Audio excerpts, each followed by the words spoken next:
네, 반갑습니다. 지금 신도기원의 CTO로 있는 안태환입니다. 오늘 강원대학교에 계신 여러 학생분들하고 특히 코로나 시대에 비대면으로 하는데 많은 학생분들이 계셔서 좀 오늘 좋은 자리를 좀 도움이 되는 자리가 됐으면 합니다. 오늘 말씀드린 내용은 일단 제가 오기 전에 강원대학교에서 한번 조사를 해봤고요. 화학기업의 소재 산업이 어떻고, 그 다음에 급변하는 세계가 어떻고, 그 다음에 요새 이제 기업이 요구하는 창의적 인재하고 새로운 것의 융합적 사고, 이런 내용으로 간략하게 말씀을 드리겠습니다. 조금 전에 이제 소개를 드렸는데 제가 왜 이 페이지를 다 집어넣냐면은 제가 오늘 말씀드릴 내용이 코롱에 관련된 내용들이 굉장히 많습니다. 그 다음에 이제 벤텍스라는 회사에 관련된 내용도 있고 그래가지고 제가 지금 신도기원 소속으로 있지만 이런 데에 관련된 내용을 소개해 드리는 것에 대해서 제가 이제 과거에 한 36년 동안 코롱 인더스트리에 이제 근무를 하고 그래서 그런 내용을 말씀드리고요. 지금 있는 신도기원은 얼마 전 지난 해에 상장이 돼서 지금 우리나라의 폴더블폰, 삼성에서 나오는 폴더블폰 조립하는 라인하고 그다음에 수소연료 전지 자동차, 현대자동차에서 나오는 거기에들은 핵심 부품을 조립하는 라인을 갖다가 납품을 하고 있는 회사입니다. 강원대학교 보니까는 조금 전에 이렇게 대학 본부에 너무 멋진 그런 데를 미래광장이라고 그러나요? 거기를 했고 그다음에 곰돌이가 마스코트로 이렇게 되어 있어서 너무 이쁘다는 생각을 했습니다. 그 미래 비전도 비전 2030 플러스 보면은 실사고시 해서 그다음에 뭐 콜래보, 그다음에 아이디어 캠퍼스, 오픈 캠퍼스, 멀티 캠퍼스 모두 다 굉장히 좀 실용적이고 굉장히 좋은 쪽으로 이렇게 연결이 잘 어레인지되어 있는 것을 느꼈습니다. 그 화학기업의 소재 산업에 대해서 그 앞으로 이제 소개를 시켜드리겠습니다. 그 예전서부터 이제 소재라는 거는 그 어떤 문명이 발전될 적마다 하나의 소재가 이제 개발되면서 새로운 문명이 이렇게 새로 태어나게 됩니다. 제일 처음에 이제 불을 이용하게 되면서 이제 도자기라는 것을 만들게 됐고, 금속을 만들게 되면서 어쨌든 칼이라든가 여러 가지 그 도구를 만들게 됐고요.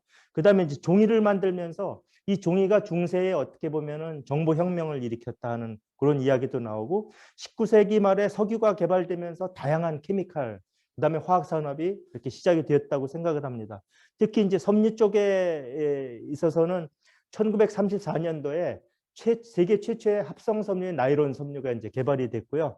그 전에 이제 여러분들 요즘 세상에서 없어서 안 될 그 트랜지스터 반도체가 1947년에 벨 연구소에서 처음으로 이제 개발되면서 인류 문명이 확실히 차이가 나게 됩니다. 이 사진은 뭐냐면은 1930년 후반에 뉴욕에 있는 그 사진인데 그 당시 뉴욕에 있는 멋쟁이들이 줄 서서 뭐를 샀냐면은 그 나일론 스타킹을 이제 줄 서서 샀습니다. 다들 하나씩 들고 있고요. 그 다음에 이제 너무 기뻐서 이제 길바닥에 철퍼덕 앉아서 나이롱을 신을 정도로 나이롱이 그 당시에 굉장히 획기적인 거였었고 아직까지 인류가 입고 있었던 건 다 천연 섬유죠. 면, 그 커튼하고 그다음에 아니면 실크 이런 쪽이 돼서 내구성이나 이런 게 없었었는데 하여튼 나이론이 들어가면서 굉장히 좋은 의미가 됐습니다. 예전에 저희 어렸을 적에는 좋은 거는 다 나이론을 붙였어요. 나이론 참여 이렇게 됐는데 그 작년에 그 신문에 보니까 교통사고 나이론 환자 이런 식으로 돼서 나이론이 워낙 흔해져 가지고선 이제는 그 나이론이 좀 안 좋은 의미가 되게 됩니다. 그 위에 이렇게 보시면은 그 패러슈트라든가 열기구, 그다음에 자동차 에어백이 지금 현재 다 나이론으로 되어 있고요. 자동차 부품에 안에 들어가는 플라스틱 부품이 다 나이론 수지를 베이스로 많이 하고 있습니다. 그 코롱은 어떤 회사냐면은 우리나라에서 최초로 나이론을 수입해서 팔다가 우리나라 최초로 나이론 섬유를 생산을 하게 됩니다. 구미에서. 그래가지고 최초 이름이 한국 나이론이었었고요. 한국 나이론이 코리아 나이론이기 때문에 코리아하고 나이론이 합쳐져서 코롱이 된 거고요. 어떻게 보면 섬유 쪽에 특화된 약간 좀 촌스러운 이름이지 않을까 싶기도 한데 어쨌든 아직까지 그 건실하게 잘 하고 있습니다. 그 코롱 그룹을 보시면은 이제 80년대에 들어가서 석유화학, 전자소재, 신합섬 쪽으로 이제 사업을 다각화했고 그다음에 90년대 들어서는 패션 유통이라든가 첨단 소재 쪽으로 하면서 2000년대 들어오면서 미래성장 동력 발굴을 해서 이제 최근에도 이제 이슈가 되는 그 에너지, 환경, 물, 바이오 헬스, 자동차 부품 IT 쪽으로 이렇게 확장을 하고 있습니다. 여러분 코롱 하면 무엇이 떠오르십니까? 이렇게 보시면은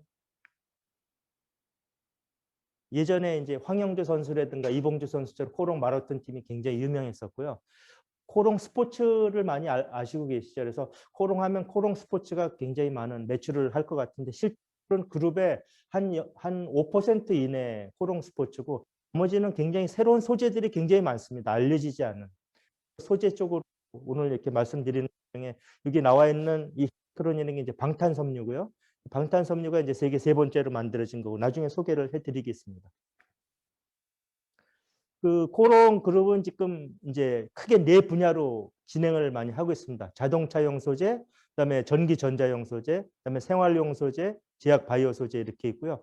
자동차용 소재 쪽으로 보시면 아까 말씀드린 에어백에 들어가는 거, 그다음에 자동차 내장재, 그다음에 자동차 부품들이 나일론 수지가 굉장히 많고요.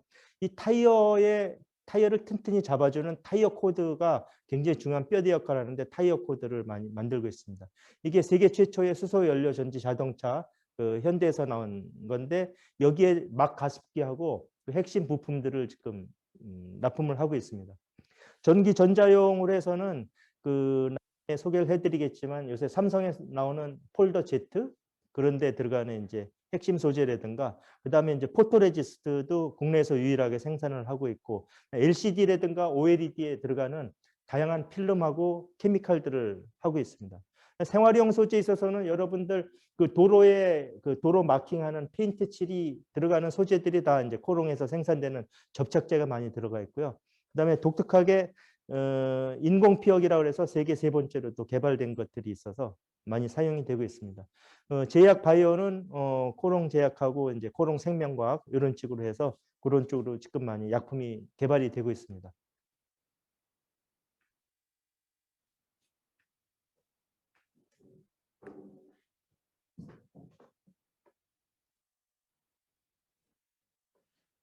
R&D 현황을 보시면은 아까 말씀드린 이제 중요한 분야의 이제 자동차하고 IT, 그다음에 생활 관련된, 그다음에 환경 관련된 쪽에 큰 네 가지 분류를 해가지고 하고 있습니다. 예를 들면은 유기태양 전지라든가, 그다음에 그 아까 말씀드린 그 수소 연료 전지 자동차, 그다음에 방탄섬유 같은 특이한 섬유, 그다음에 이제 폴리이미드라든가 그다음에 이 전자제품 쪽에 들어가는 독특한 필름들을 갖다가 생산을 하고 있습니다. 그다음에 그 물 처리 쪽으로 있어서도 이 크린필이라고 해가지고 수처리 쪽으로 굉장히 많은 상품을 가지고 있습니다.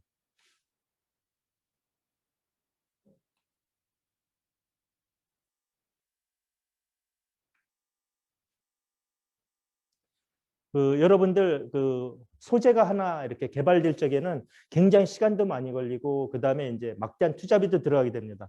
여러분들 이제 잠깐 소개시켜 드릴 게 이제 탄소 섬유라고 많이 아실 거예요. 탄소 섬유가 제일 처음에 이제 이 에디슨이 세계 최초의 그 전구를 만들면서 거기에 사용된 게 대나무를 태워 가지고선 그걸로 필라멘트를 만들어서 거기에 이제 전기를 통해서 빛이 들어오게끔 저항 때문에 이게 이제 탄소 섬유가 어떻게 보면은 여러분들 보시는 숲 같은 데서도 이게 탄소 덩어리로 되어 있는데 이런 식으로 처음에 시작이 되었습니다. 최근에는 보시면은 이 스포츠 용품의 낚싯대라든가 골프 샤프트, 테니스 라켓, 뭐 배터 아니면은 그 자동차 프레임이 대부분 다 탄소 섬유로 되어 있고요.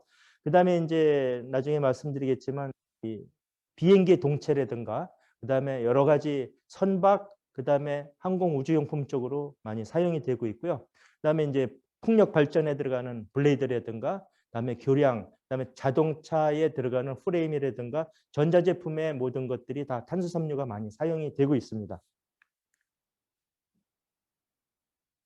이 박지성 선수가 맨유에서 뛸 적에 신고 있었던 그 축구 앞 밑바닥도 보면 탄소섬유로 이렇게 되어 있고요. 이게 이제 미션 임퍼서블 4라는 그 영화에 나왔었던 차인데 그 당시에 그 BMW에서 이제 모델로 만든 차인데 이게 이제 전체가 풀 바디가 탄소 섬유로 되어 있고요. 최근에는 BMW 관련해서 탄소 섬유를 바디를 쓰는 것들이 굉장히 많이 늘어나고 있습니다. 여러분들이 요새 신재생 에너지가 이제 그 태양 전지도 있지만 또 한 가지가 풍력 발전인데, 풍력 발전은 이 블레이드 하나의 길이가 크면 클수록 크게 이렇게 그 한 기에서 뭐 최근에는 제일 가장 큰 게 5메가와트까지 생산이 됩니다.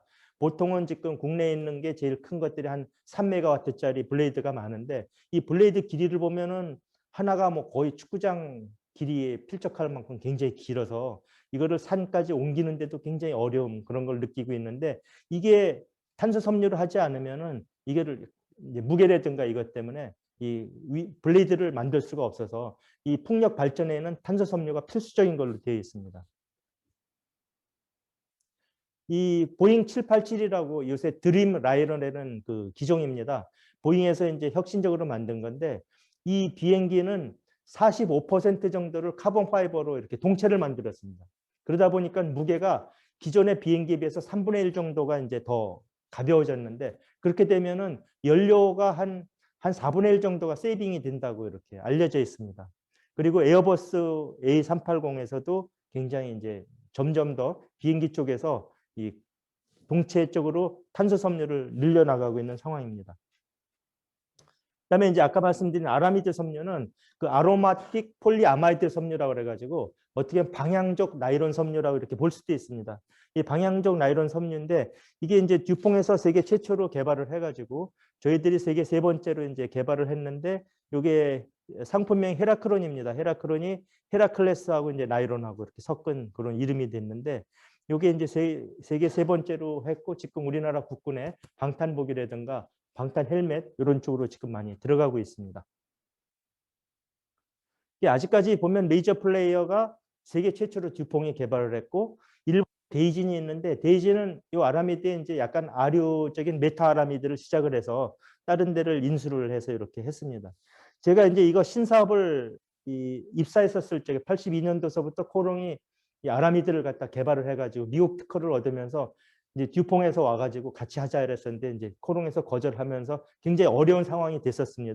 20몇 년을 하다가 이제 결국은 하지 말자. 이거 너무 힘들고 돈 그동안에 많이 까먹었으니까 그 당시에 이제 회장 지시를 해서 스톱을 했는데, 제가 이제 2000년 들어와서 신사업하면서 그 당시에 새로운 그 이슈가 생긴 게 뭐냐면 초고속 인터넷망입니다.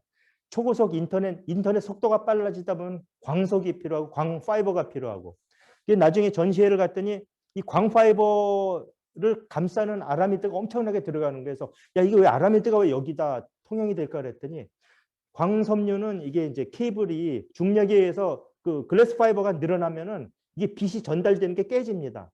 이 동선 같은 거는 조금 늘어나도 전자가 이동하는데 문제가 없는데, 광섬유는 신호가 깨져서 엉망이 되기 때문에 이 광섬유가 늘어나지 않도록 꽉 잡아주는 보강제 역할을 이렇게 합니다. 세적 케이블에는 이 아라미드가 엄청나게 들어가고, 야, 새로운 용도가 있으니까 다시 해보자 그래가지고 이제 제가 2002년도서부터 이제 다시 사업을 시작을 했습니다. 많은 욕을 먹어가면서. 이제 최근에 방탄 섬유의 이제 용도를 보면 아까 말씀드린 그 국군의 방탄족, 이런 방탄 헬멧, 그다음에 옆에 장갑 판으로도 많이 사용되고 있고요. 조금 전에 말씀드린 그 광섬유의 그 옵티컬 파이버 케이블에도 들어가고요. 그다음에 이제 아까 말씀드린 이 미카니컬 러버 굿즈라고 그래가지고 타이어에도 들어가는 경주용 타이어에 많이 사용이 되고 있습니다. 또 한 가지가 이제 기존에는 성면을 사용해서 그 브레이크 패드를 만들었는데, 그 브레이크 패드가 이제 성면이 발암 물질이기 때문에 요거다가 이제 최근에는 아라미드 펄프를 집어넣어서 많이 사용을 하고 있고, 소방복이라든가 방검복 아니면은 칼에 비지 않는 장갑 이런 것들을 많이 만들고 있고요. 그 교량용의 그런 컴포지트 쪽으로도 많이 사용이 되고 있습니다. 이 아라미드 역시 이제 개발하는데 시간이 많이 걸렸습니다. 아까 이제 그 탄소 섬유도 개발하는데 일본의 도레이가 이제 선구적인 역할을 하면서 50년이 걸렸습니다. 50년이 걸려서 그동안에 돈을 까먹고 그래가지고 그 경영진들이 그 돈 먹는 벌레라고 이제 무시당하고 그랬었는데, 결국은 지금 이제 돈을 벌기 시작하는 게 한 50년 동안 까먹었다가 돈을 벌었다고 얘기를 합니다. 아라미드 역시 아까 말씀드렸듯이 듀퐁이 이제 세계 최초로 그 메타하고 파라가 있는데, 파라 아라미드를 72년에 개발을 해서 케블라라고 그래가지고 유명합니다. 그래서 시작을 했고, 그다음에 이제 데이지는 메타 아라미드를 시작을 했는데, 이 유럽의 악조라는 회사를 갖다가 인수합병을 해서 악조가 없어지고 데이진이 이제 세컨 플레이어로 들어가고 저희들은 이제 82년도서부터 이제 개발을 시작을 해가지고 이제 2005년도에 공장을 짓습니다. 파라아라미드를. 그래서 세계 세 번째 이제 공장이 됐고요.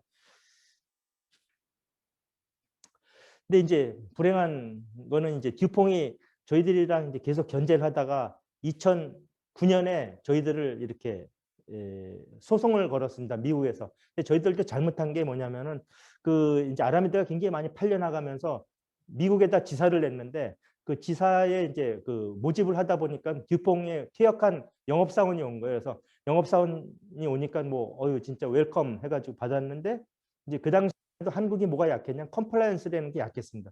야, 너 기존에 있는 그 거래선 명단 좀 줘봐.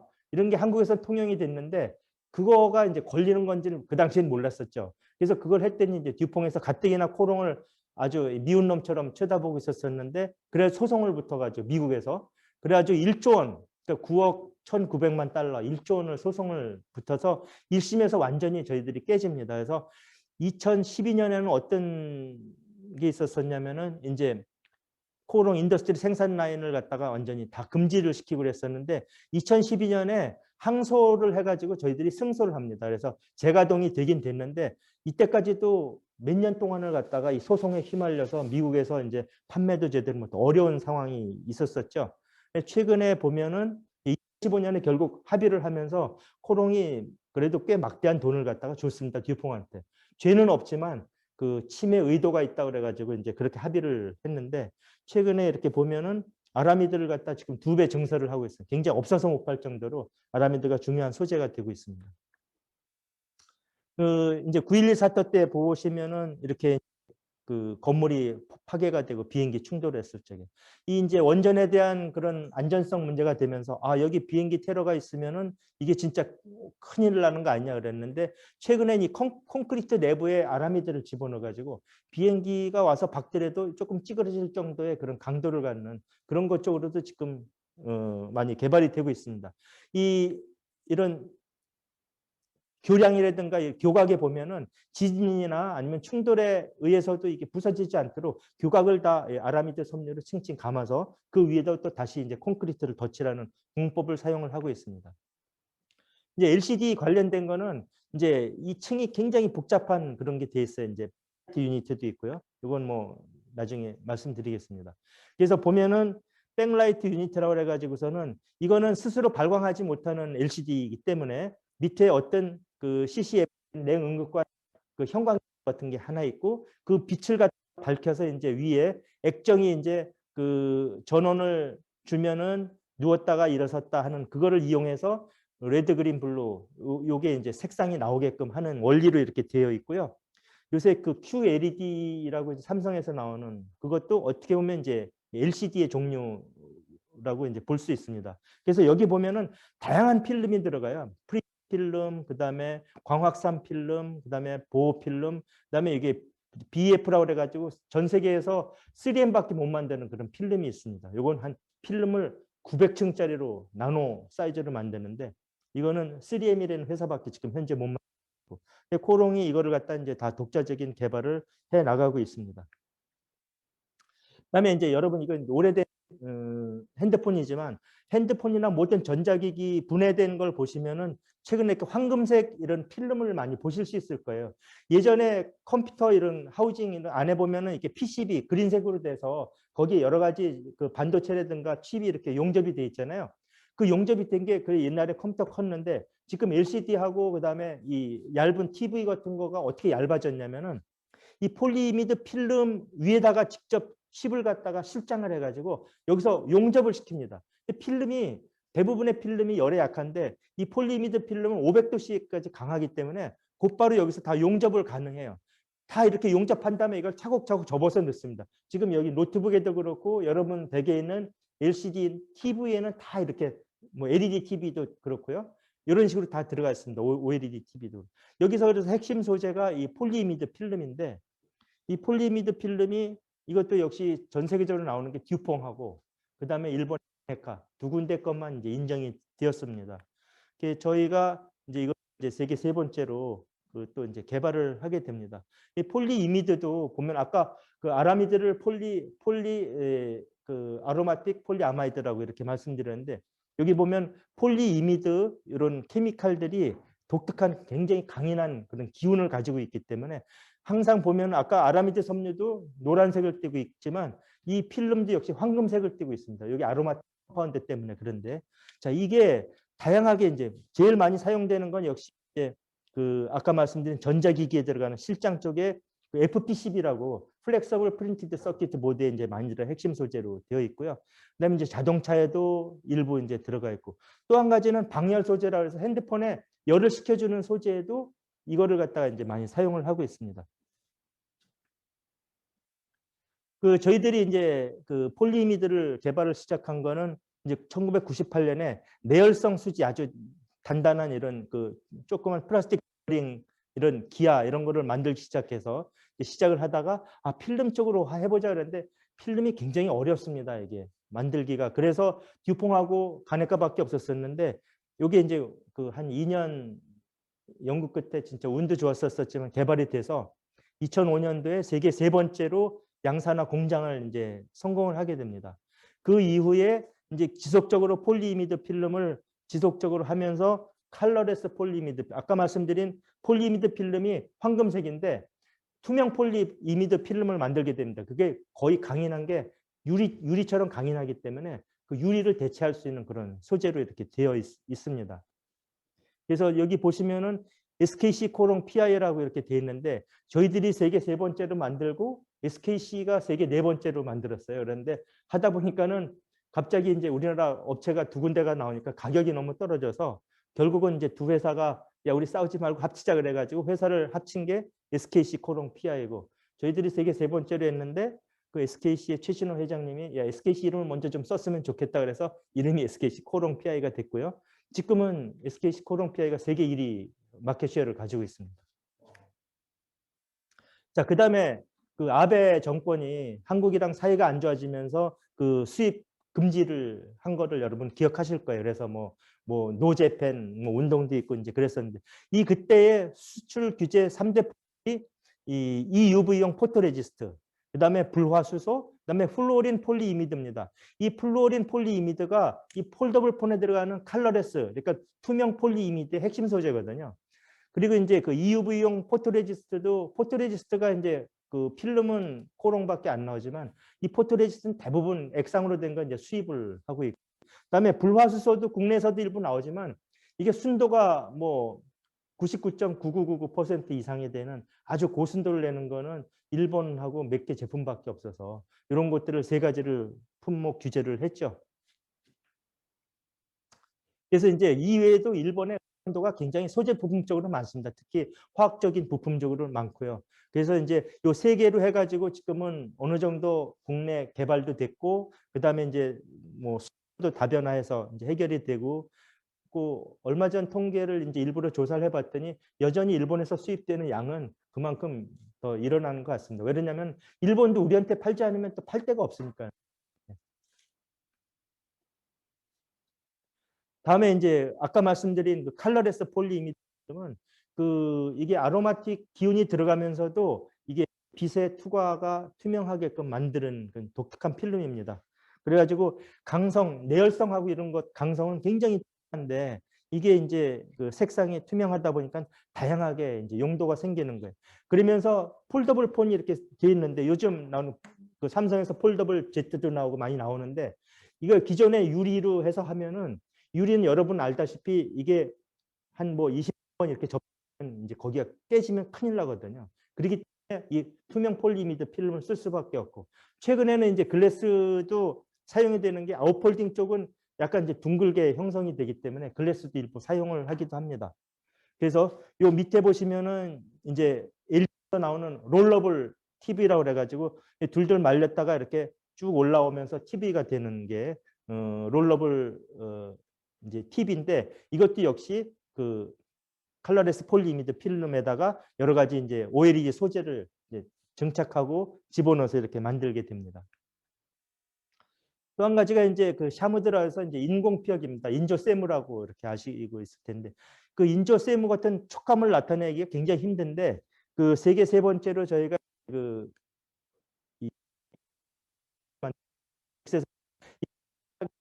10분의 1보다 그런 소재로 돼 있어가 눈에 실제 보이지도 않는데 그걸 이용해 가지고 아주 독특한 구조에 하다 보면은 거의 세모랑 같이 라이팅 이펙트도 나는 그런 것들이 이제 만들어지게 됩니다.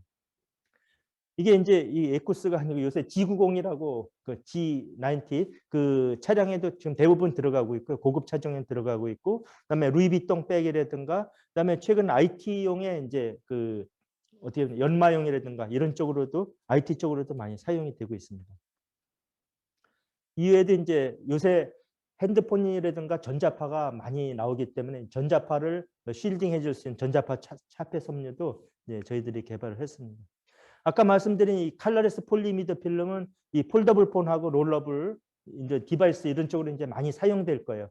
의외로 이제 폴더블 폰이 이제 그 굉장히 요새 인기가 많아가지고 점점 더 늘어날 거로 생각을 하고 있고, 그래서 이제 지금 화웨이라든가 아니면은 저기 뭐 아이폰 이런 쪽에서도 지금 폴더블 폰 쪽으로 많이 가고 있습니다. 요거는 코롱이 세계 최초로 개발했고 지금 세계 최대 공장을 가지고 있습니다.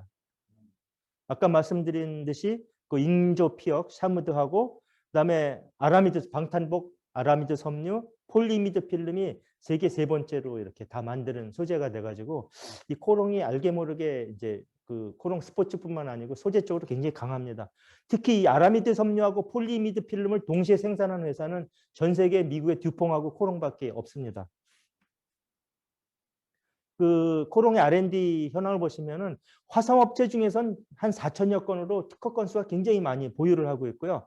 그다음에 장영실상이 22회라고 그랬는데 실제적으로 현대그룹, 삼성그룹, LG그룹 같은 큰 대규모 기업 그런 데를 빼면은 약간 중견기업으로서는 가장 이 장영실상을 많이 했습니다. 저도 이제 그 두 번 이렇게 장영실상 받았지만 장영실상이 특별한 건 이거는 매출액이 한 몇백억 실제적으로 사용이 되지 않으면은 그 IR50이 장영실상 심사 대상에서 제외가 됩니다.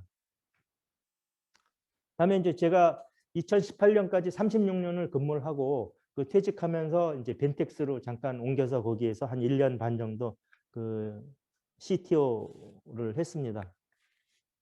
근데 이 회사도 재밌는 게 그 굉장히 여긴 중소기업이면서 매출액은 한 300억 그 정도 언더 하면서도 장영실상을 6개나 받았어요. 제가 가가지고 또 이제 2개를 추가로 받았었는데 하여튼 굉장히 좀 기술적으로 이렇게 좀 특화된 회사입니다. 그 내용들 보시면은 여러분들 이제 군화 있잖아요. 육군 군화에 보시면은 여기에 이렇게 벤텍스라고 돼 있는데 기존에는 고아텍스라고 돼 있습니다. 뭐냐면은 그 물에는 안 젖고 발에 땀 이런 거는 배출되는 그 투습 방수 소재가 들어가는데 이 벤텍스에서 이 브리맥스라는 걸 개발해가지고 이 고아텍스보다 성능이 좋아서 지금은 보니까는 그 육군 군화 중에 60%가 벤텍스 멤브레인이고 한 40%가 고아텍스를 사용하고 있는 걸로 돼 있고요. 이런 소재도 있고 그다음에 또 한 가지는 물에 들어갔다가 바로 나오면 바로 뽀송뽀송하게 전투를 할 수 있는 그런 이제 속레이라든가 이런 쪽에 그런 섬유를 만들고 있습니다. 그다음에 최근에는 헬사크린이라고 그래가지고 이번에 코로나 이제 19 그게 사태가 터지면서 저희들이 개발한 게 이제 그 코로나 바이러스도 죽이면서 인체에는 해가 없고 흡입 독성이라든가 피부 자극에 없는 그런 케미칼을 만들어서 이것도 이제 장영지상을 받았고요. FDA에 이제 공식 등록이 돼서 판매가 되고 있습니다. 이제 섬유 쪽에다가 이 항바이러스 처리를 하는 게 세계적으로 유명한 게 스웨덴의 폴리진하고 스위스의 하이큐가 있는데 아예 저기 외국에서는 이걸 처리를 해 주십시오 하고 노미네이트에 들어오는데 가격이 굉장히 비쌉니다. 근데 이 헬사크린이 더 좋은 거는 항균성은 다 똑같이 99.9% 이상의 효력을 나타내면서 이 냄새를 갖다 없애주는 효과가 있어요. 딴 것들은 암모니아나 이런 냄새를 갖다 없애주지 못하는데 이건 냄새까지 이제 없어주는 독특한 효과를 가지고 있습니다. 그다음에 또 한 가지가 이제 오리털, 덕다운 있잖아요. 덕다운을 대체하는 솔라볼이라는 소재를 하고 있는데 여기 이제 IR 서모그래피 사진을 보시면은 이게 이제 덕다운이고 오른쪽이 솔라볼인데 그 한 10도 정도 이렇게 더 따뜻하게 이렇게 느낄 수가 있는 그런 솔라볼을 갖다가 개발을 했고요. 그다음에 이제 그 소재에 관련된 두 회사의 소재는 다 소개를 드렸고, 최근에 보면 이제 재미나는 것들이 많습니다. 여러분들 잘 아시는 아까 말씀드린 고아텍스라는 옷은 원래 등산복 아니에요? 등산복에 보면은 땀은 배출하면서 빗물은 안 들어가고 세계적으로 유명한 소재인데, 이 고아텍스가 그 되게 오래된 고아텍스인데 기술을 바꿉니다. 자기네들 걸 응용해서 뭐 할 수 없을까 그래가지고 수소 연료 전지에 여기 보시면은 수소 가스가 들어가면은 그 멤브레인 일렉트로라이트 어셈블리라는 MEA라는 막이 있어요. 그게 뭐냐면 수소 가스를 갖다가 공기랑 만나서 물을 만들면서 여기서 발전을 전기가 생산되게 하는 핵심 그 어떻게 보면 발전기 같은 건데, 이 필름을 개발을 했습니다. 세계 1위를 가지고 있어요. 고아텍스가. 그랬는데 이제 저희들이 코롱이 이제 이 기술을 삽니다. 왜 그러냐면은 이쪽이 이제 굉장히 영업을 갖다가 하다 보니까 현대자동차랑 하다 보니까 현대자동차가 뭐 휴일에도 나와서 뭘 자료 달라 그래서 우리 그런 영업 하기 싫다 그래가지고 결국은 이제 저희들이 설득을 해서 그 자동차 부문에 들어가는 그걸 사서 코롱이 지금은 고아텍스 기술보다 더 앞서고 있고요. 그다음 또 재밌는 게 그 나중에 잠깐 또 소개가 되겠지만 카메라 필름 써보신 세대인가요? 다 디지털 카메라만 사용하셨어요. 예전에 카메라 필름의 1위가 코닥, 그다음에 후지 칼라 이렇게 두 가지가 있었었는데 또 있었어요. 그런데 거기에서 이제 후지 필름이 그 카메라 필름이 없어졌는데 거기 들어가는 트리아세틸 셀룰로즈를 갖다가 LCD에 들어가는 그 편광 필름 소재로 해가지고 대박을 칩니다. 이런 식으로 해가지고 기존에 너무 올드했었지만 새로운 소재로 탈바꿈하는 것들이 굉장히 많은 거예요. 우리가 알고 있는 비닐봉지 하는 PE 필름도 거기다가 이제 그 독특한 세라믹이라든가 이런 거 해가지고 리튬 이온 전지에 들어가는 분리막을 만들기도 하고, 그다음에 이제 그런 PE 섬유에서 이 5G의 인터넷 중계기 이런 것도 만들고 있습니다. 최근에 세계가 많이 바뀌고 있죠. 뭐 미국 대선이 끝나서 바이든이 대통령이 됐지만 지금도 중국하고 미국하고 이런 긴장 아니면은 그런 것들은 계속 유지가 되고 있고, 그다음에 영국은 브렉시트를 해서 유럽으로 떨어져 나가면서요. 그러면서 여러분들 아직까지 이 코로나 바이러스 때문에 거의 지금 2년 넘게 전 세계가 지금 모든 게 엉망진창이 되고 경제도 그렇고 이렇게 되어 있습니다. 한편으로는 기후 이상 변화로 인해 가지고 이게 작년에 있었던 그 중국의 굉장히 큰 홍수였었고요. 호주의 산불이 호주 전국에 그 약 한 4분의 1 이상이 불탈 정도로 굉장히 큰 산불이 난 것도 그 기후 변화랑 무관하지 않다는 결론이 나왔습니다. 이 베이루트 항의 어떤 폭발 사고 같은 여러 가지 이런 예기치 못한 사건이 있었고, 그 다음에 어떻게 보면은 쯔나미라든가 일본의 그런 것들, 그런 사건들이 종종 많이 나오게 됩니다.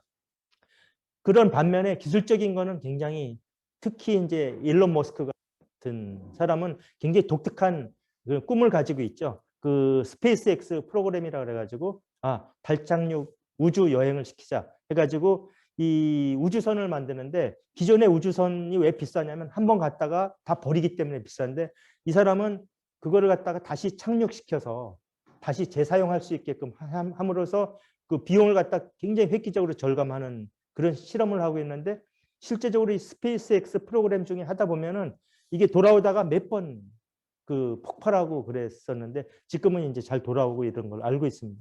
또 한 가지가 여기 하이퍼루프라고 그래가지고 이게 거의 진공 같은 튜브를 만들어서 거기에 이제 그 어떻게 보면은 전자기선 같은 거에 그 자기력을 이용해 가지고 총알 같은 거를 이렇게 보내게 되는데 시속이 얼마냐면 거의 1200km예요. 마하 1.06 정도 되는 속도로, 그렇게 되면은 이거를 서울에서 부산까지 깔면은 계산상으로 16분이 나옵니다.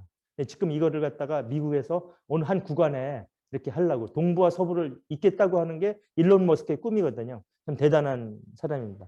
그다음 테슬라도 이제 그런 식으로 했고, 또 한 가지 여러분 아시다시피 요즘은 이제 자율주행 전기차에는 많이 되고 있고요. 그다음에 안면 인식 기술이라든가 이런 것들이 많이 세계가 급변하게 돌아가고 있습니다. 기술적으로. 금년도에 이제 매년 1월 달에 미국에서 하는 그 컨슈머 테크놀로지 이제 쇼가 있어요. CES라고. 여기에 보면은 디지털 헬스, 디지털 트랜스포메이션, 로보틱스, 그다음에 비어클 테크놀로지 5G, 그다음에 스마트 시티 이런 6개 큰 카테고리로 해서 이렇게 새로운 것들이 많이 나오고 있습니다. 전에는 가전 쪽만 나왔는데 지금 자동차라든가 여러 가지가 많이 돼 있고요. 여기 오른쪽에 보시는 게 IBM Q라고 그래가지고 양자점 컴퓨터입니다. 이 양자점 컴퓨터는 이 처리 속도가 기존의 슈퍼컴퓨터랑 될 게 아니고요. 양자점 컴퓨터는 실제적으로 이게 초전도, 금속을 초전도체로 만들려면은 이게 저희들이 그 절대 온도라고는 마이너스 211도 정도 해놓으면은 모든 금속이 이 저항이 없어지게 됩니다. 저항이 없어진다는 얘기는 굉장히 새로운 그런 거를 많이 할 수 있게 돼 있거든요. 실제적으로 IBM이 이 양자점 컴퓨터를 실제로 만들어서 여러 사람들한테 지금 오픈소스식으로 와서 사용해봐라 하고 이렇게 삼성 연구소에도 이제 막 초청을 하고 그러고 있습니다. 근데 이 블록체인이 왜 안 깨지냐면은 지금 현재 컴퓨터 슈퍼컴퓨터를 하더라도 이 블록체인을 갖다 깰 수 있는 그런 컴퓨터 기반이 안 되는데 이 양자점 컴퓨터가 되면은 블록체인이 깨질 수도 있다 하는 우려도 요새 이제 조금씩 나오고 있습니다. 이런 식으로 이제 컴퓨터도 개발이 많이 되고 있고요. 그다음에 이제 뭐 여러분 아시다시피 뭐 AI는 뭐 워낙 모든 사고에 이제 파고들고 있습니다. 또 한 가지 컨텐츠도 많이 바뀌었잖아요. 넷플릭스, 왓챠, 그다음에 유튜브 이런 것들이 이제 그 모든 생활의 기본이 되고 모든 일반인들이 유튜브 통해 가지고 시골 할머니들 농사 짓는 법을 올리기도 하고 새로운 그런 걸로 되고요. 그다음 메타버스 해가지고 가상현실 이런 것들이 이제 많이 되고 있습니다. 이런 식으로 소프트웨어 SNS나 이런 쪽으로도 개발이 되고 있지만 여기 중간에 보시는 게 이제 현대에서 넥소라는 자동차에 들어가는 그 소형 모듈화된 수소 연료 전지인데 이게 세계에서 가장 이제 인기가 있고 각광을 받고요. 그 현대에서도 로봇을 갖다 이렇게 만들겠다 하는 그런 꿈을 가지고 있습니다. 아까 얘기한 그 폴더블 폰입니다.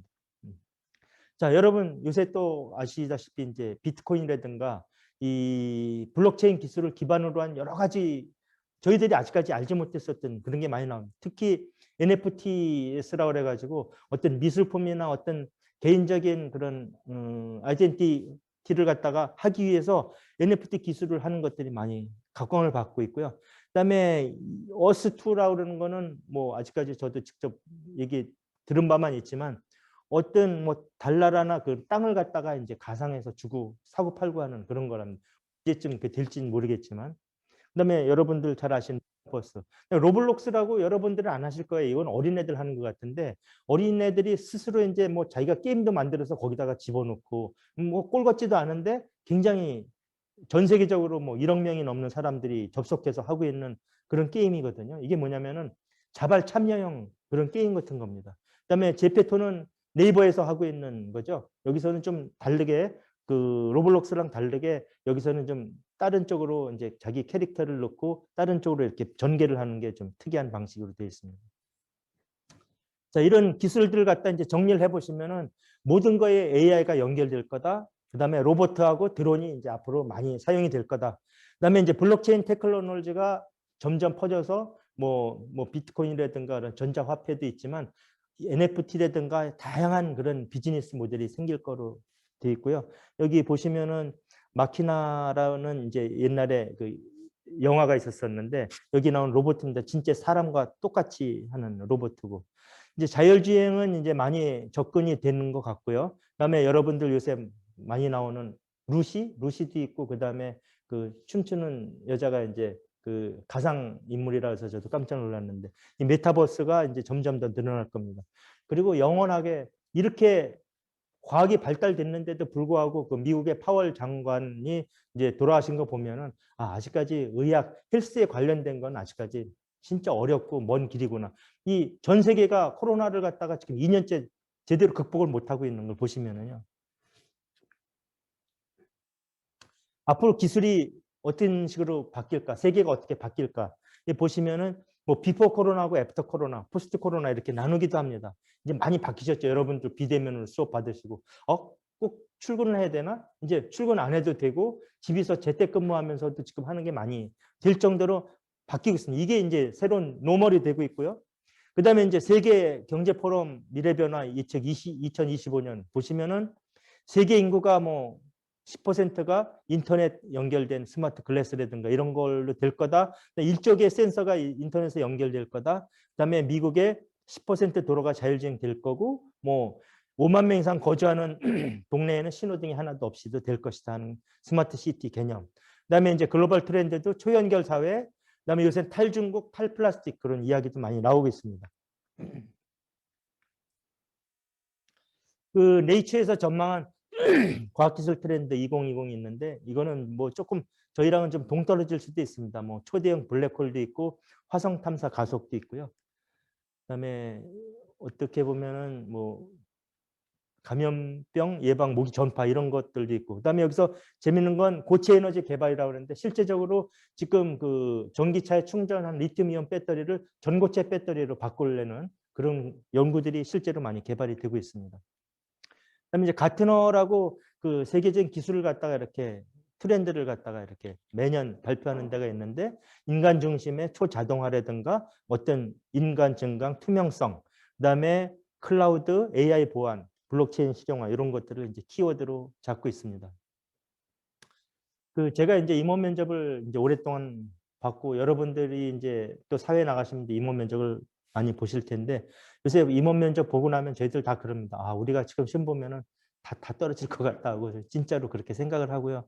굉장히 어렵고 오시는 분들 대학생들이나 보면은 스펙이 너무 좋아요. 스펙이 너무 좋고 그런데도 보면은 한정된 그래서 뽑으려다 보면은 굉장히 어렵습니다. 어렵고 너무 아까운 인재들이 보면은 탈락하고 그래서 항상 이렇게 이 임원 면접 끝나고 나면 소주를 마십니다. 속이 좀 너무 안타깝고 그래서요. 이제 글로벌 무한 경쟁 시대고 지금 일자형으로 장기 불황 지속되고 있고 뭐 출산율도 낮고 그다음에 이제 뭐 최근에는 신토부리해 가지고 이제 배타적인 건데 저는 거꾸로 생각합니다. 로마 제국이라든가 몽골이 한참 그 아주 문화를 꽃피웠을 때는 모든 다양한 문화를 다 받아들였기 때문에 로마에 예를 들면은 어떤 그 옛날에도 뚜렷한 콜로세움이라든가 그런 건축물이 생길 수 있었다고 봅니다. 앞으로 이제 코로나19 후에도 이제 새로운 뉴 노멀이 바뀌면서 이제 패턴이나 패러다임이 많이 바뀔 거로 생각을 합니다. 예전에 얘기지만 뭐 스펙보다 창의성 면접 이런 거는 그 당시에 2015년에 나왔었지만 이거는 뭐 지금도 계속 앞으로 더 심화될 거고요. 재밌는 이게 만화가 있습니다. 그 이정문 화백이라고 옛날에 65년도에 이게 그린 건데 이 양반이 옛날 심술통이라고 저 이제 초등학교 될 적에 그리던 분인데 이분이 1965년에 35년 후 2000년이 되면 어떤 세상이 올까 하고 한번 상상을 해본 거예요. 근데 진짜 깜짝 놀라도 35년 후에 2000년 했는데 자 태양열을 이용한 집, 그다음에 전파 신문, 그다음에 공해 없는 전기 자동차, 움직이는 도로, 달나라로 수학여행, 그다음에 뭐 공부도 집에서 치료를 받고 소형 전기 TV 밖에서 야 빨리 와 이런 식으로 예측을 한 거예요. 근데 여러분 아시다시피 너무 재밌는 거는 지금 태양열 주택이 있죠. 뭐 스마트폰 해가지고 외부에서 그다음에 전기 자동차, 그다음에 로봇 청소기 원격 아직까지 안 되는 거는 로켓 타고 수학여행 가는 거면 안 됐지. 실제적으로 35년 만에 이렇게 세상이 그 사람이 그 당시에는 이건 택도 없는 거야. 나 상상 속에서만 가능하지 그랬는데 실제적으로 그런 일이 일어납니다. 상상한 건 다 일어나요. 보면은 이게 이제 2002년에 영화인데 그 마이너리티 리포트라고 그 영화가 있었습니다. 여기 보면은 이 탐 크루즈가 이제 막 그 투명판에서 어떤 컴퓨터 화면을 불러놓고 거기서 이제 막 조작하면서 하는 게 나오는데 야 저기 가능할까? 실제적으로 요새 이런 것들이 회의 도구에 많이 사용이 되고 있고 아까 말씀드린 그런 이 카본 파이버로 만든 자동차가 옛날에 영영칠에 나왔던 자동차하고는 상상도 할 수 없을 정도로 이렇게 많이 바뀌고 있습니다. 자, 이제 기술도 많이 바뀌게 됩니다. 여러분들 열 처리라는 게 뭐냐면 페인트 칠을 한 다음에 열을 가하면 이제 페인트가 굳으면서 이제 자연적으로 태양열이나 뜨거운 것 때문에 굳으면서 페인트가 굳잖아요. 마찬가지로 모든 거에 열 처리는 그 큐어링에 기본적으로 되어 있는데 최근에 전자 쪽은 다 UV를 자외선으로 UV를 처리를 합니다. 그래서 이제 UV 큐어링인데 최근에는 또 이제 원자력 선으로 해가지고 큐어링을 해요. 뭐냐면은 그 여러분들 말랑말랑한 이어폰에 들어간 전선 같은 거 LS 전선에서 나오는 거 이거는 전선을 뽑아 버리면서 거기에 감마선을 쪼여 가지고 지금 큐어링을 하고 있습니다. 근데 재미있는 게 이 와인이 왜 나왔냐면은 어떤 실험을 했어요. 어떤 실험을 우리나라에서 그 와인을 4,000원짜리 와인을 갖다가 소믈리에들한테 주고 맛을 보고 가격을 하라 그랬습니다. 눈을 가리고. 그랬더니 이게 이제 다 4,000원, 5,000원 다 적었어요. 네 사람이.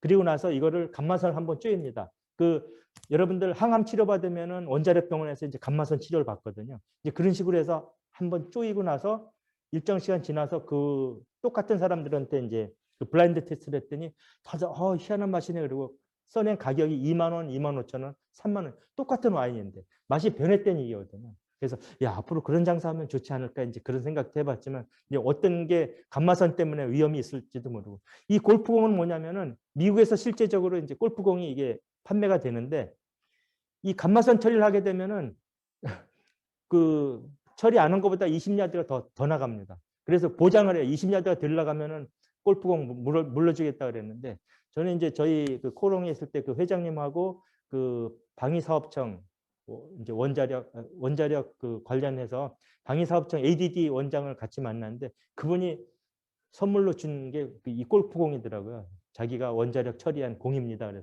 그래서 실제로 보니까는 공이 이제 거리도 많이 나가고 이제 기술이 많이 바뀌고 있다는 이야기입니다. 이제 로봇도 이제 많이 될 거고요.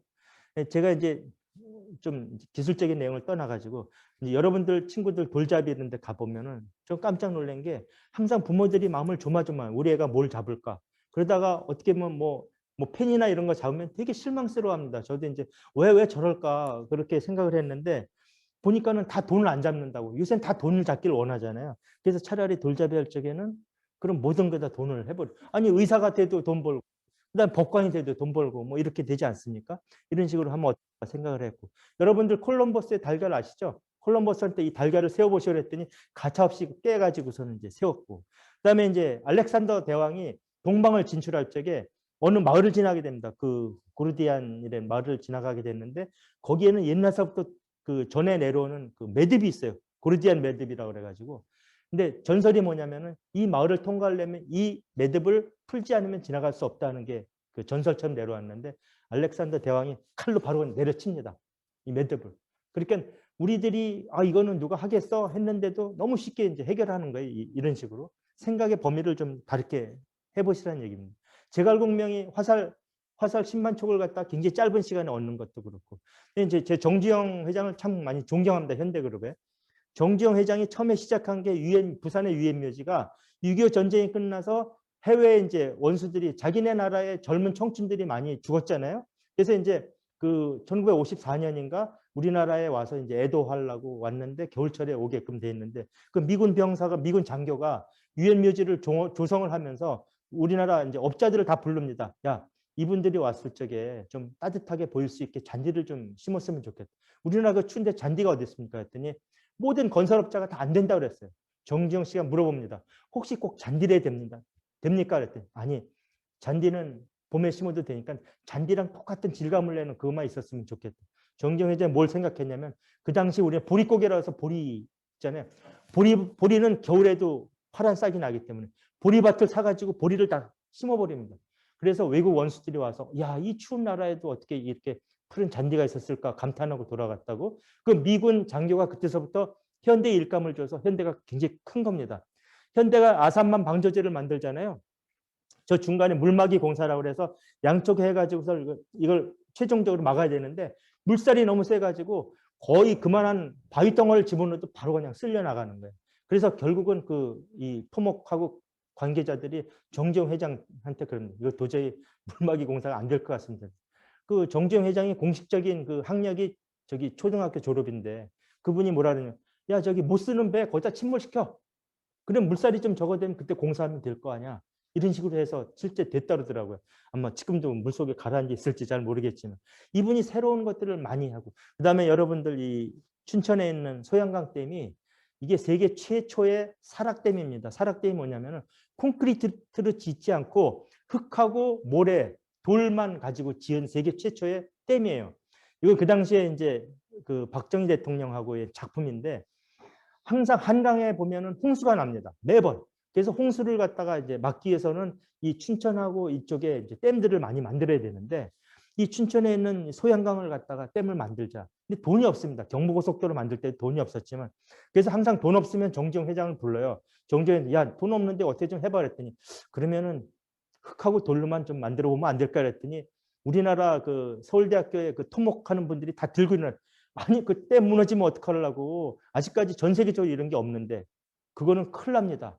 만들어 놨다가 큰일 납니다 그랬더니 박정희 대통령이 포병 출신인데 야 내가 포병인데 산에다가 대포 쏴봤더니 조금 기스만 나다 없어지더라 그래서 한번 만듭시다 그래가지고 만드는 게 소양강 댐이에요. 근데 아직까지 튼튼하게 잘 돼 있잖아요.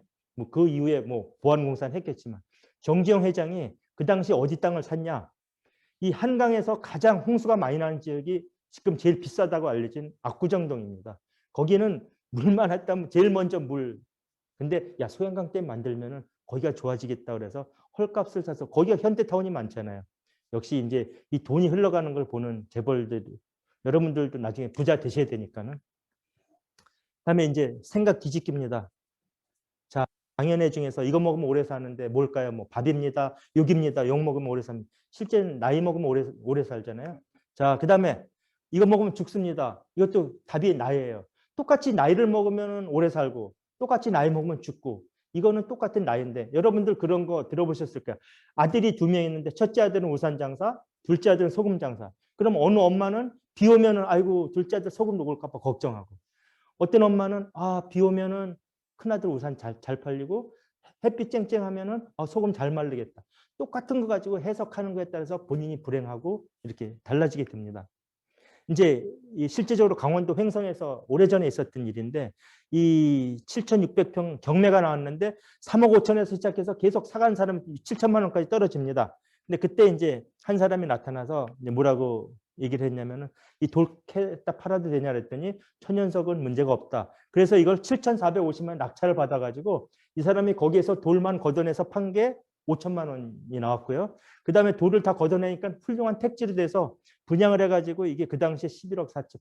요새 대장동에 맞먹는 그런 게 아닐까 이렇게 생각을 할 정도로 굉장히 이제 획기적인 생각을 한 겁니다. 트렌드하고 니즈가 있으면은 새로운 기술이랑 해가지고 새로운 게 항상 나오게 됩니다. 여러분들 지금 시간이 이제 많이 안 남았기 때문에 제가 조금 빨리 진행을 하겠습니다. 그 새로운 것에 대한 융합이 이제 머라이언이라고 싱가포르에 가면은 그 라이언하고 머메이드하고 이렇게 합쳐진 것도 있고 인어공주는 사람하고 저기 물고기하고 이런 식으로 해서 보면은 요새 택시가 날라서 가면 안 돼서 이제 그 드론 택시 이런 것들이 많이 나오겠지 않습니까? 이런 식으로 니즈에 따라서 새로운 것들이 계속 이렇게 바뀌고 있다는 이야기고요. 뭐 스티브 잡스는 워낙 유명하고 그다음에 이제 그 셀 잡지에 요즘 분자 요리라고 이제 많이 나오지 않습니까? 이 분자 요리가 아직까지는 그 요리하시는 분들이 저걸 했었는데 그걸 과학적으로 이렇게 하다 보니까 똑같은 소재에 똑같은 열에다가 했는데도 새로운 맛이 나오고 새로운 기술이 나오고 새로운 요리가 탄생하게 되는 겁니다. 이게 이제 분자 요리가 돼서 최근에 분자 요리 치면 굉장히 다양하게 많이 나오고 있고요.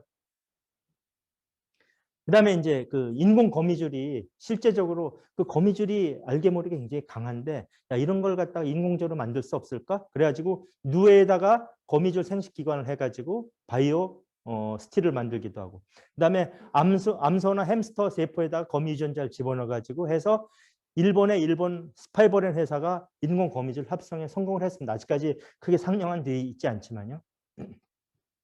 이 기술하고 소재를 융합하게 되면 어떤 새로운 가치가 창조가 되게 됩니다. 우리나라 K-뷰티 해가지고서 화장품이 중국에서 굉장히 저걸 했잖아요. 여기 보면 비비크림이 전서부터 피부과에 있었던 건데 한국 화장품 회사에서 이거를 일반인들이 쉽게 할 수 있도록 한 게 비비크림이고요. 대박 쳤잖아요.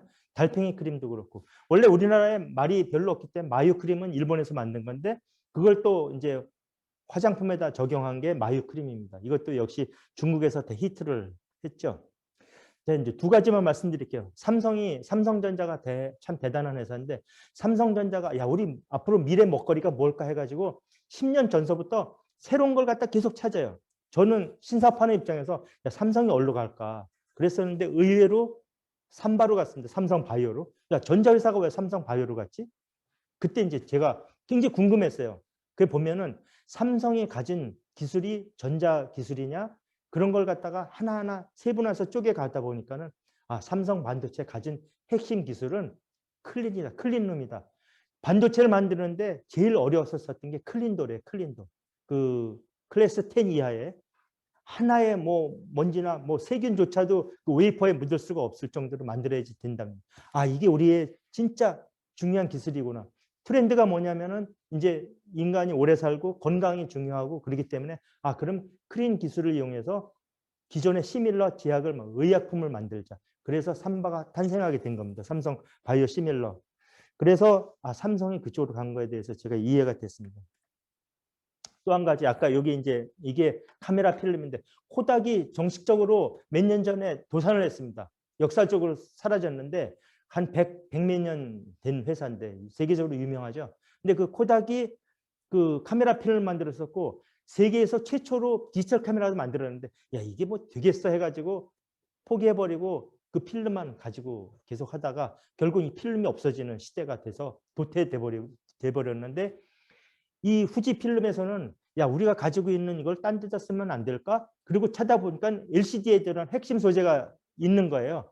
그 후지텍이라고 그래가지고 트리아실셀룰로즈, 이게 평광 필름에 들어간 핵심 소재가 돼서 세계 유리 마켓 쉐어를 가지고 있습니다. 그리고 얘네들이 이거 빛을 현상화해서 이거 산화를 시키는데 이 기술을 거꾸로 이용하면은 그 엔티에이징 화장품에 좋지 않을까 해서 한 게 아스타 리프트라고 그래요. 요새 이제 알게 모르게 굉장히 입소문을 타는 화장품이라고 그러고 얘네들이 이 케미칼 기술을 이용해 가지고 에볼라 바이러스가 있었던 2015년에 아비간이라는 약품까지도 만들어내면서 기업이 변신을 하게 됩니다.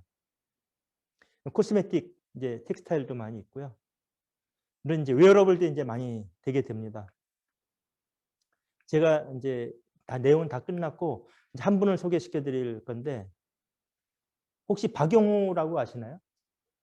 이분이 그 월급 주는 회사가 23개라는 지금 더 늘어났을 거예요.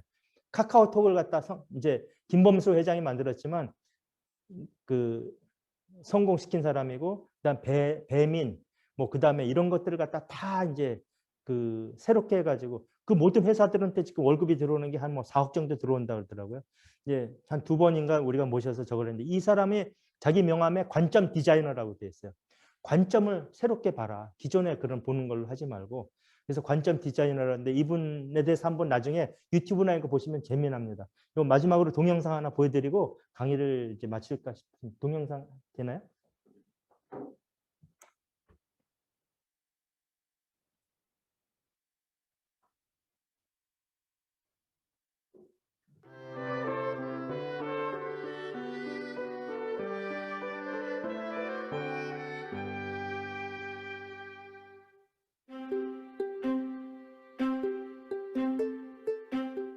벨기에 안트베르펜 동물원은 다른 종류의 오락용품과 눈요깃거리들이 속속 등장하면서 재정 악화에 시달리기 시작했습니다. 입장객 수도 형편없이 줄었지만 동물들에게 먹이는 계속해서 먹여야 했기에 경영난은 날로 심각해져 갔습니다. 그러던 어느 날 한 코끼리가 임신을 하자 사람들은 엎친 데 덮친 격으로 어미 코끼리에 새끼 코끼리까지 동물원에서 어떻게 감당하겠어? 곧 다른 동물원으로 팔려가겠지. 라고 생각했습니다. 그러나 동물원 담당자들의 관점은 달랐습니다. 어미 코끼리 뱃속에 든 새끼 코끼리의 초음파 사진을 옥의 광고판에 올려 관심을 끈 다음 새끼 코끼리의 성별 알아맞히기, 이름 짓기 등 다양한 이벤트를 진행한 것입니다. 사람들의 반응은 열광적이었습니다. 약 8,500개의 이름이 제안되었고 온라인을 통해 약 56만 명의 사람들이 새끼 코끼리의 탄생을 지켜보았습니다. 이후 동물원의 입장객 수가 급격히 늘어나 심각했던 재정 악화에서 벗어날 수 있었습니다.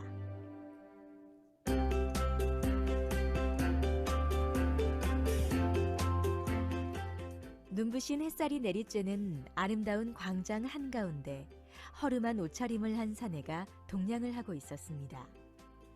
낡은 상자로 만든 팻말과 빈 깡통만 그의 곁을 지킬 뿐 그에게 동전을 주는 이는 많지 않았습니다. 옷차림이 허름할 뿐 그는 누가 봐도 멀쩡해 보였기 때문입니다. 그리고 그 앞에 놓인 팻말에는 이렇게 적혀 있었습니다. 나는 장님입니다. 도와주세요. 잠시 후 한 여성이 다가왔습니다. 여성은 장님에게 동전을 주지 않고 그저 말없이 허름한 팻말을 가져가 무언가를 적기 시작했습니다. 의아해하던 장님은 여성의 구두를 만지며 누구냐고 물었지만 그를 다 적은 여성은 말없이 팻말을 제자리에 두고 사라졌습니다. 여성이 사라진 후 놀라운 일이 벌어졌습니다. 사람들이 너도 나도 적선을 하기 시작한 것입니다. 이내 깡통은 동전과 지폐로 가득 찼고 수심이 가득했던 장님의 얼굴은 환한 웃음이 가득했습니다. 다시금 팻말에 글을 쓴 여성이 장님에게로 다가왔습니다. 구두를 만진 장님은 그녀임을 쉽게 알 수 있었습니다. 내 종이에 뭐라고 썼나요? 여성은 장님의 어깨를 살포시 어루만지며 이렇게 말했습니다. 뜻은 같지만 다른 글로 썼을 뿐이에요. 팻말에는 이렇게 적혀 있었습니다. 아름다운 날입니다. 그리고 저는 그걸 볼 수가 없습니다. 앞에 두 가지 사례 잘 보셨나요? 어떤 관점을 갖느냐에 따라 문제에 대한 관점을 바꾼 일상의 프레임을 바꾸는 관점의 전환은 미래를 바꾸는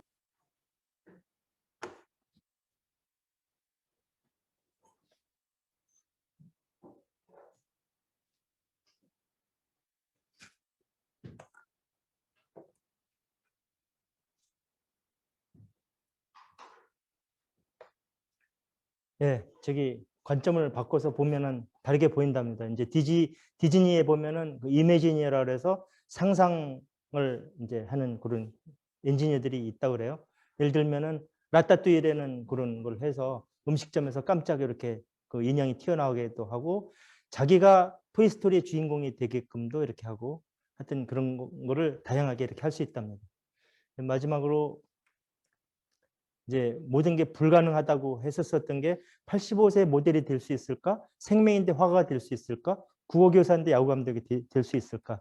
이 임퍼시블에서 이 어퍼스트로피를 찍으면은 그 IM 퍼시블이 되는 거죠. 실제적으로 카몬델 오리피스라는 여자분이 85세 이상 된 모델이 있고 이런 실화가 있습니다. 마지막으로 아까 말씀드렸듯이 상상을 하면은 그게 다 꿈이 됩니다. 아까 이정문 그 화백이 그 35년 후를 상상했듯이 2002년도에 마이너리티 리포트에 그런 걸 갖다가 전자기기를 상상했듯이 여러분들이 상상하는 걸 갖다 그 꿈을 어디에 노트에다 적어 놓으면 그게 실현이 된답니다. 저기 슈와제네거인가 그분이 주지사 되고 그럴 적에도 자기가 영화 배우지만 내가 이 다음에 뭘 하겠다고 예전에 어렸을 때 적어 놓은 게 실제적으로 현실화가 됐다 그러죠. 여러분들도 그 이제 오늘서부터라도 꿈을 좀 적어놓고 어디다 노트에다가 그 다음에 그걸 갖다가 잊어버리시지 말고 계속 생각하면서 가다 보면은 언젠가 꼭 실현이 되리라고 생각합니다. 이상 마치겠습니다.